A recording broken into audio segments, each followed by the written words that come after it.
महाकुंभ में 12 फरवरी को माघी पूर्णिमा के स्नान से पहले उमड़ा आस्थावानों का सैलाब। महाकुंभ में लगा फिर से महाजाम।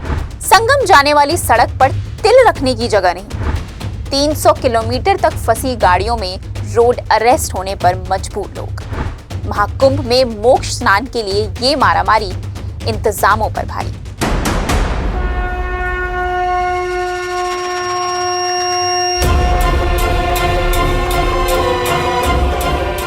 महाकुंभ से आ रही ये तस्वीरें एक बार फिर से माथे पर चिंता की लकीरें बढ़ा रही हैं, क्योंकि सीमा हर एक चीज की होती है, वो चाहे आपकी आस्था हो, श्रद्धा हो या फिर महाकुंभ जैसे आयोजन में बनाई गई व्यवस्थाएं हो। इंस्टाफोक के इस मंच पर पिछले वीडियोस में हमने सनातन के सभी आस्थावानों से अपील की थी, महाकुंभ जाएं तो ऐसा वक्त देखकर जिससे आपका स्नान सुलभ हो।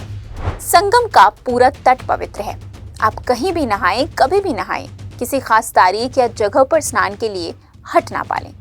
हमारे सनातन में ही एक कहावत है, मन चंगा तो कठौती में गंगा। आज हम फिर से ये अपील कर रहे हैं, महाकुंभ में अभी 16 दिन और बाकी हैं। आप स्नान के लिए जाएं तो खबरों में छाई इन तस्वीरों को देखकर क्या आपको इन तस्वीरों से डर नहीं लग रहा? संगम की नगरी एक बार फिर से पैक्ड है। शहर के अंदर जाने वाली सड़कों पर 10 से 15 किलोमीटर लंबा जाम लगा है। भीड़ इतनी कि संगम रेलवे स्टेशन को अगले आदेश तक बंद करना पड़ा है। जो लोग बाय रोड जा रहे हैं, अपने वाहनों से संगम स्नान का प्लान बनाया था, वो अपनी गाड़ियों में 20-20 घंटे से फंसे हुए हैं। भूख, प्यास और तमाम दूसरी दिक्कतों के साथ सड़क पर जैसे रोड अरेस्ट हो चुके हैं। ऐसी हालत में तो पुलिस के जवान भी मजबूर हैं। वो संगम से 300 किलोमीटर पहले से ही लोगों से अपील कर रहे हैं, आगे मत जाइए, लौट जाइए, आगे भीड़ बहुत है। महाकुंभ में सुरक्षा व्यवस्था और ट्रैफिक के इंतजामों में लगे पुलिसकर्मियों की हिदायत के पीछे आखिर कारण क्या है? एक बार सोच कर देखिएगा। आपकी आस्था और मोक्ष प्राप्ति को लेकर महाकुंभ में स्नान की मान्यता अपनी जगह उचित है, मगर ये डर।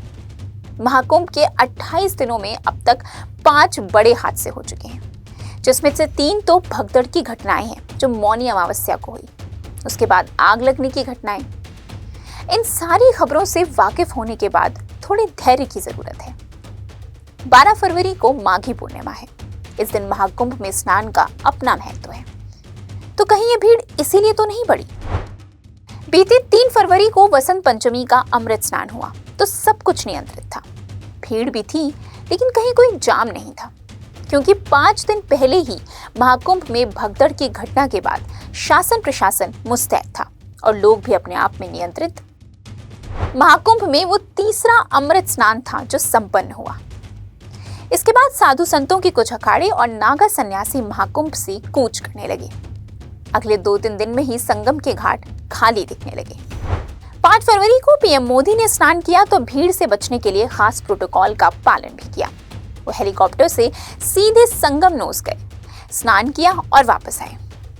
इसके बाद 8 फरवरी तक पूरे संगम तट और मेला क्षेत्र में ना भीड़ दिखी और ना ही कोई अव्यवस्था। जबकि इस खाली समय में फिल्मी सितारों से लेकर कई राजनीतिक हस्तियों और विदेशी मेहमानों ने भी महाकुंभ में आस्था की डुबकी लगाई। लेकिन 9 फरवरी की शाम से फिर से वही हालात। लाखों लोगों ने माघी पूर्णिमा के स्नान के लिए एक बार फिर से सामूहिक कूच किया और नतीजा ये ठीक है कि माघी पूर्णिमा के स्नान का विधान महाकुंभ में पवित्र माना गया है, लेकिन इसके लिए इतनी परेशानी? ध्यान रहे, मोक्ष प्राप्ति की परिकल्पना सनातन में सिर्फ दैहिक नहीं होती, कि सिर्फ स्नान से प्राप्ति नहीं होती।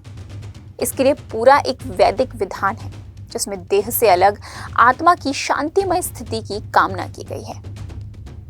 तो क्या है मोक्ष की वो सनातनी और वैदिक परिकल्पना?